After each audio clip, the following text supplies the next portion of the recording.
لنوا استودیویدا ریوبری نواندا لیکولینا رودا به برز دریان روشالاتی به مرج بو گفتگو که کاغزیران تو بخیر بسر جوان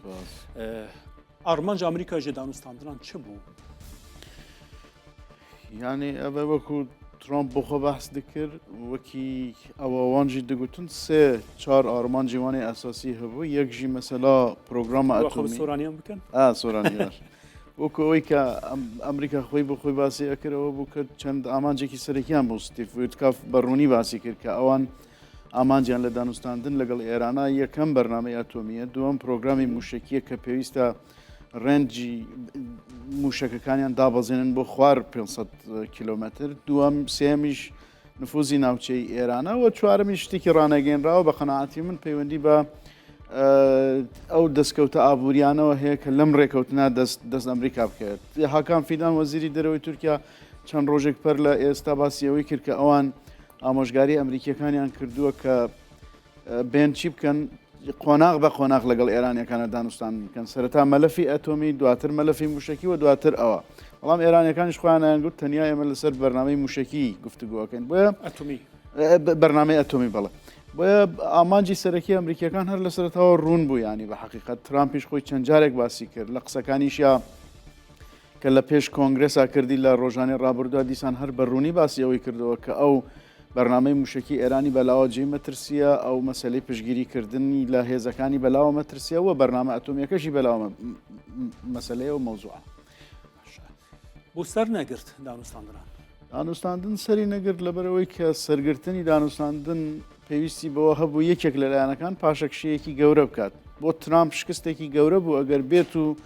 دوای دڕاندنی ڕێکەوتنی ئەتۆمی لە 2015 جارێکی دیکە بێتەوە ڕێکەوتنێکی هاوشێوە ئەوە بکاتەوە بۆ ئێرانیەکانیش شکستێکی گەورە بوو کە دوای دەیان ساڵ پەرەپێدانی پرۆگرامێکی ئەتۆمی بێن بە داواکاریەکانی ترامپ ڕازی بن بۆیە شتێک ممکن نەبوو ڕێکەوتنێکی گەورە دروست بێ احتیمالێک هەبوو کە لەسەر پرۆگرامی ئەتۆمی ڕێکەوتنێکی کاتی بکرێت بەڵام لەسەر بابەتەکانی ئەستەم بوو کە ئەم دوانە ڕێکەوتن بکەن لەبەرەوەی کە کێشەکانی نێوان ئێران و ئەمریکا کێشەی پێکاتین و تەنیا پەیوەست نین بە مەوزوعێکی وەکو بەرنامەی ئەتۆمیەوە سێری کە ئێران لە دوودانە شەڕی جیهانیە هەردوو جارەکە داگیر کراوە لەلایەن زۆرێک لە هێزە گەورەکانی دنیاوە ئەمە بوو لە چیوە سەرچاواگرێت لەوە سەرچاواگرێکە لە ڕووی جیۆپۆلیتیکەوە لە ڕووی ڕێڕەویەوە ئێران بۆ هەموو هێزە گەورەکانی دنیا بایەخی هەیە بۆیە هیچ هێزێک قبول ناکە ئێران بە تەواوەتی لەژێر کۆنتترۆلی هێزێکی دیکە بمێنێتەوە ئێران لە کاتێکە کە هاتە سەرکار کۆماری ئیسلامی باسی ئەوەی کرد کە نە شەرقیە نە غەربیە بۆ کۆماری ئیسلامی ئەمە دروشمەکەی بوو بەڵام لە 2020 بە دواوە ئەم دروشمەی تۆزێک گۆڕی لە نەشەرقی و نەغەربی گۆڕا بۆچی بۆ بەرەو شەرق ڕێکەوتنێکی درێژخایانی لەگەڵ 25 ساڵی لەگەڵ چینیەکانە کرد ڕێکەوتنێکی 20 ساڵی لەگەڵ ڕووسەکانە کرد و ئەمە بابەتێک نییە کە لەلایەن ئەمریکیەکانەوە لەلایەن غەربەوە بە شێوەیەکی گشتی هەزم بکرێت سێم دووەمیش ئێرانیەکان تەداخلیان کرد لە شەڕی ئوکراینە کە شەڕی ئەوروپا شەڕە ئەوروپیەکان هەمیشە تەبیعەتێکیان هەیە ئەوش ئەوەیە کە شەڕێکە لە ئەوروپا ڕوو ئەدات و ئەو شەڕە گەورانی کە لە ئەوروپا ڕوئەدەن سروشتێکی جیهانیان هەیە شەڕی جیهانی یەکەم شەڕی جیهانی دووەم هەموو سەرچاوەکەی لەکوێوە بۆ لە ئەوروپاوە بووە تۆ هاتوویت درۆن بفرۆشی بە ڕووسیەکان موشەکیان پێ بفرۆشی چاوەڕوانی ئەوە بیت کە ئەمریکیەکانیش پشگیری ئەوروپیەکانیش پشگیری بکەن لە تۆ ئەمە تۆزێک هینێکی جیاوازە بۆیە پێم وابێکە ئەم فاکتەرانش فاکتەری زۆر سەرەکی ترن لە بابەتی هەبوونی موشک لە بابەتی هەبوونی پرۆگرامی ئەتۆمی پەیوەندی بەسەر لە نوێ دیزاینکردنەوەی ناوچەکە هەیە پەیوەندی بەسەر لە نوێ دیزاینکردنەوەی دنیا هەیە و ئەمریکا ئەوروپا بە قەناعەتی من و ئیسرائیل قبوڵی ئەوە ناکا کە ئێران پاڵپشت بێت لە رووسیا ئێران پاڵپشت بێت لە چین لانی کەمە بێ بە بێلایەنی بمێنێتەوە بەو جۆرەیە کە وازی لێ هێنا تەخمینە ناوەندێ لێکۆلینێ ئەو بۆ کووا ێریشە دی هەر بەهێتەگرن ئیکیژان هەر ناوەندێکە لێکۆلین یاما ماکرد بەلێ من بۆ خۆم پێشبینیم هەبوو کە ئەم شەڕە بکرێت بەڕاستی ئەم شەڕا بێ هەر ڕوو بدات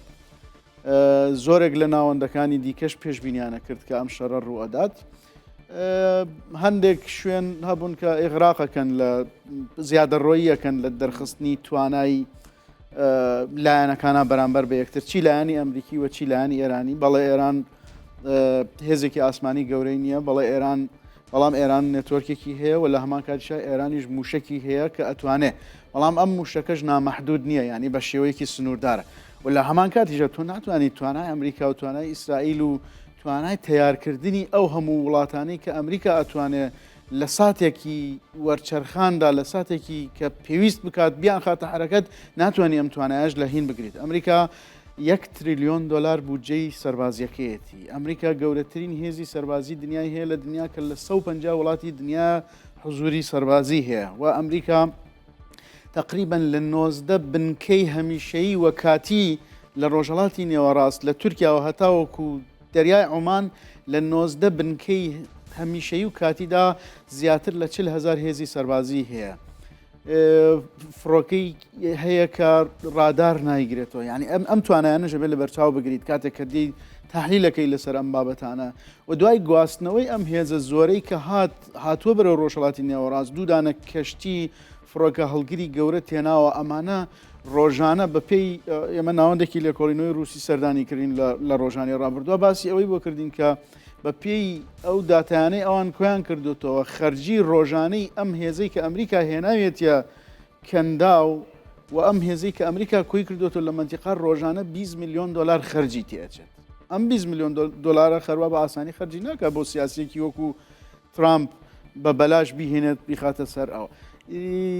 خاڵێکی دیکەش ئەوەیە کە بەڕاستی لە کاتی تحلیلکردنە نابێت تەنیا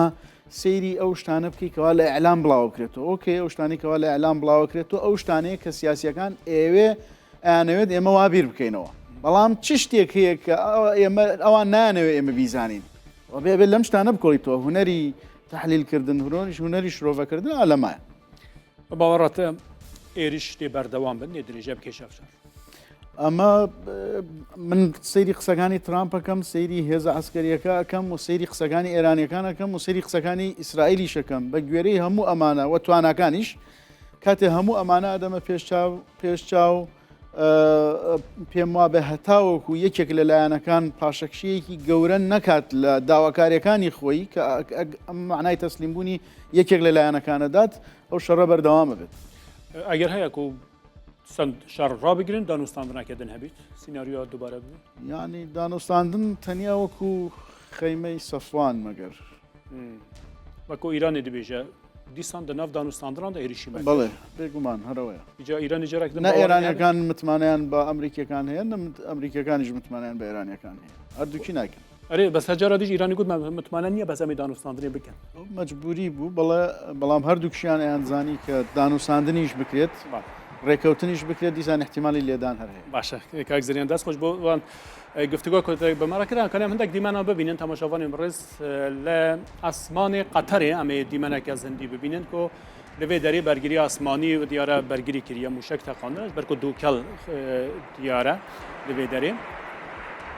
دەنگێ زەنگێن مەترسی هەنە و هەروەها دەنگی موشەکانجی تێبیستن لە ئاسمانی قەتەرێ دەماکۆ موشک لە ئاسمانان پێنە پێکان ئیدی ئەمەکە پارچەیەکە دووکەڵ و دوومانی لە ئاسمانان دەمینن.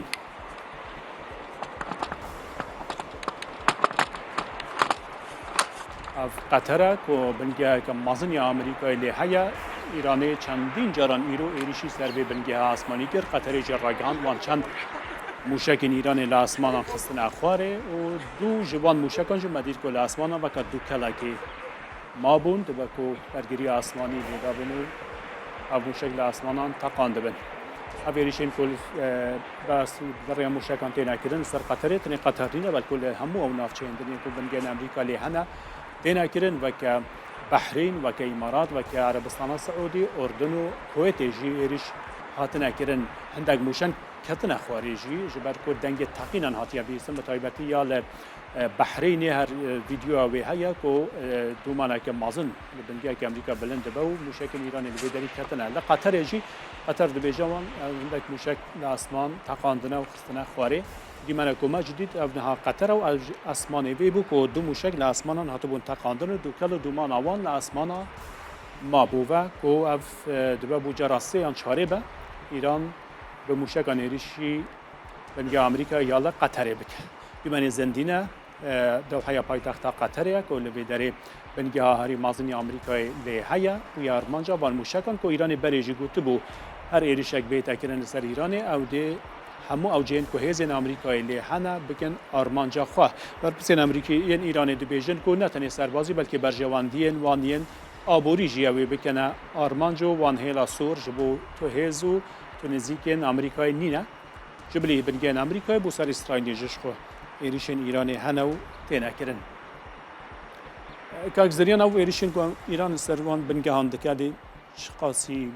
berdewam be çi qasî sinûrê wê ku derê heta kengê dê bikarî êriş bike ser bingehên Emerîkî yani ez bawer nakim pêm waniye ke هێرشەکە هێرشێکی زۆر زۆر فراوان بێ بۆ سەر ئەو وڵاتانە لەبەرچی لەبەرەوەی کە ئێرانیەکانیش دوجار خۆوانیش سیاسی ڕالیستن هەندێک جار ئەویش ئەوەیە کە تێگەن کە مەسەرە نەگەر بێت و هێرشێکی فراوان بکەنە سەر سعودی ئەو وەختە سعودیژە چێت تەنیشت ئەمریکا وەکو چۆن هەر ئێستا وەزارەتی دەرەوەی سعودیە بەیاننامەیەکی دەرکردووە و ئیدانەی ئەو هێرشانەی ئێرانی کردو بۆ سەر خاکی وڵاتەکەی خۆی دوای ئۆردونە ئیماراتە ئەمە ڕاستە ئەم وڵاتانە وڵاتی لە ڕووی نفوسەوە نفوسیان کەمە هێزی سەربازیان زعیفترە لە چاو ئێران بەڵام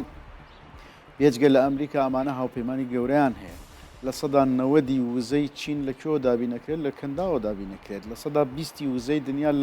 لەم وڵاتانەی کەندا و عێراقەوە ئەچێتە دەرەوە بە گەروی هورمزا بۆیە ئەم وڵاتانە بۆ چین بۆ رووسیا بۆ هیندستان بۆ هەموو وڵاتانی دیکەش بایەخیان هەیە و پێم وانییە کە ئێران بتوانێت شەڕێکی فراوان لە دژی ئەم وڵاتانە دەست پێ بکە ڕاستە ڕەنگە ئامانجەکەی بنکەکانی ئەمریکا بێت و درێژەی پێ بدات بەڵام بنکەکانی ئەمریکا خۆیان سیستەمی بەرگری موشکیان هەیە سیستەمی بەرگری موشکیان بەقوتە و بۆیە ئەگەر بێت و بە شێوەیەکی سوتفەت تەنانەت موشکێک بەر ڕێر کەشتێکی گواستنەوەی نەوت بکات مەسەڵەن ئەمە ئەتوانێت چەندە تأثیر بکاتە سەر نرخی نەوت لە دنیا ئەتوانێت چەندە تأثیر بکاتە سەر هەڵوێستی وڵاتانە بە شێوەی درێژخایەن پێم وانیە ئێران بتوانێت هێرش بکات بەڵام لەکوێ ئەتوانێت هێرش بکات لە عێراق ئەتوانێت بیکات ئەتوانێت لە عێراق هەندێک جم و جۆڵ بکات حیزب الله هێشتا هەندێک توانای هەیە ئەتوانێت هەندێک جم و جۆڵ بکات یعنی بەو دەرەجەیە نییە کە بە تاوەتی لە ناوچوو بێ و زیاترین و بەهێزترین شتێک کە بیکات ئەوەیە کە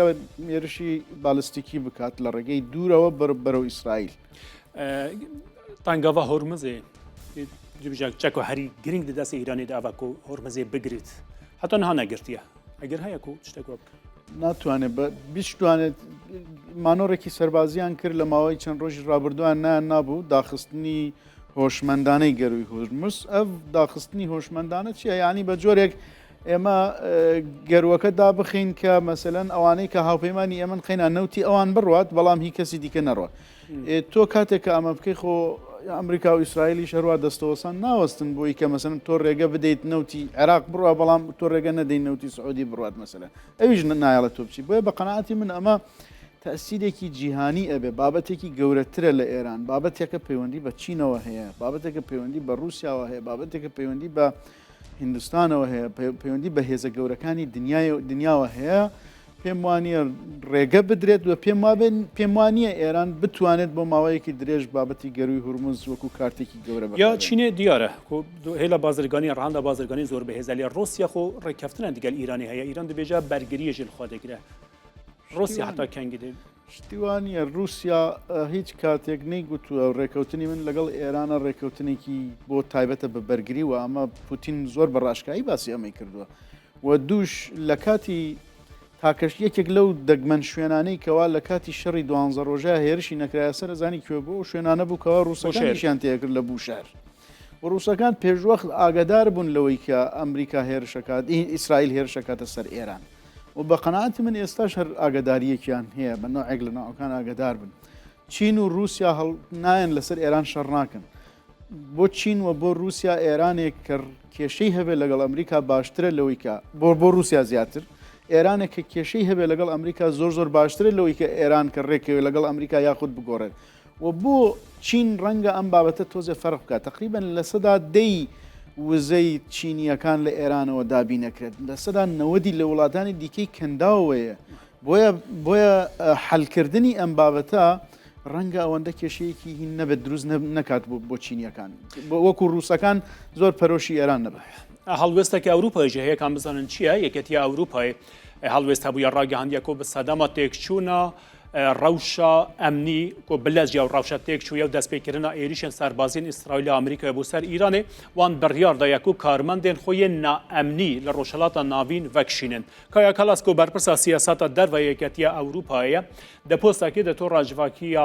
ئێکسدا ڕاگەهاندیەکۆ ناوچە نەها گەلێکی مەترسیدارە ئێریشا تند لەسەر سەر سیاسین ئیرانی هاتیەکردن. کایا کەلاس دەبێژە ڕژیما ئیرانی هەزاران کەس کوشتنە بەرنامەیە موشەکی و بالیستیک و هەروەها پرۆژەیە ئەتۆمی لەگەل پشتگیریکردنا گروپên تەرۆریستی و گەفên جددی لەسەر ئاستا جیهانی چێکردنە. دەبێژە کۆ بەلندترین دیپلۆماتە یەکەتی ئەوروپایەک و داخوێنیدایە تێکەزی لەسەر vêyekekiriyek و پاراستنا سڤیلان بۆان گرنگە و پابندن بە پاراستنا سڤیلان. ئەف دیمەنەکە دناوە هەولێرێدا تەماشاوانێن بەڕێسەم دەبینن کۆ ڕۆیتەرز ژی ji zimanê çend çavkaniyên emnî ve ڕاگەهاندیە کۆ درۆنێک ئاراستەی هەولێرê هاتیە kirin û لە هەولێرê هاتیە خستن. ئەف درۆنێک و ئاراستەی هەولێرê هاتیە kirin لە نزیک balafirxaneya هەولێرê هاتیە خستن و ئەف دیمەنەکەم دەبین دیمەنا هەولێرê و درۆنێک لە ئاسمانê فرۆگەخانەی هەولێرê هاتیە خستن و لە نزیک فرۆگەخانەی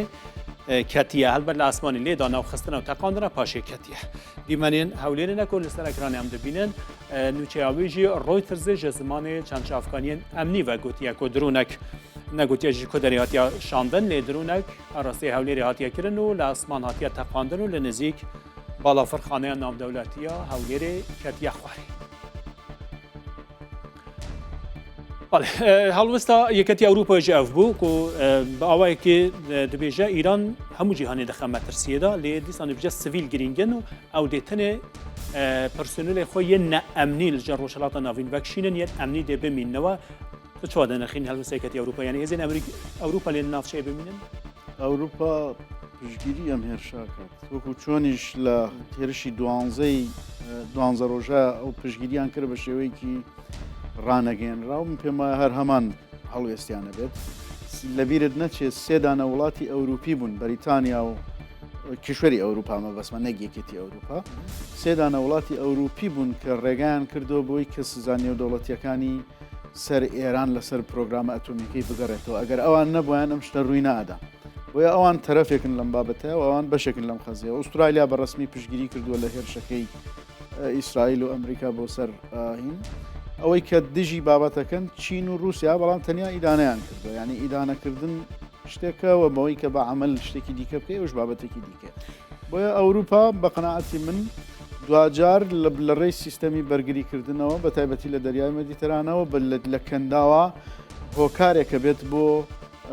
یارمەتیدانی ئەم هێرشەیەوە هەیە چونکە دوجار گواستنەوەی وزە دوجار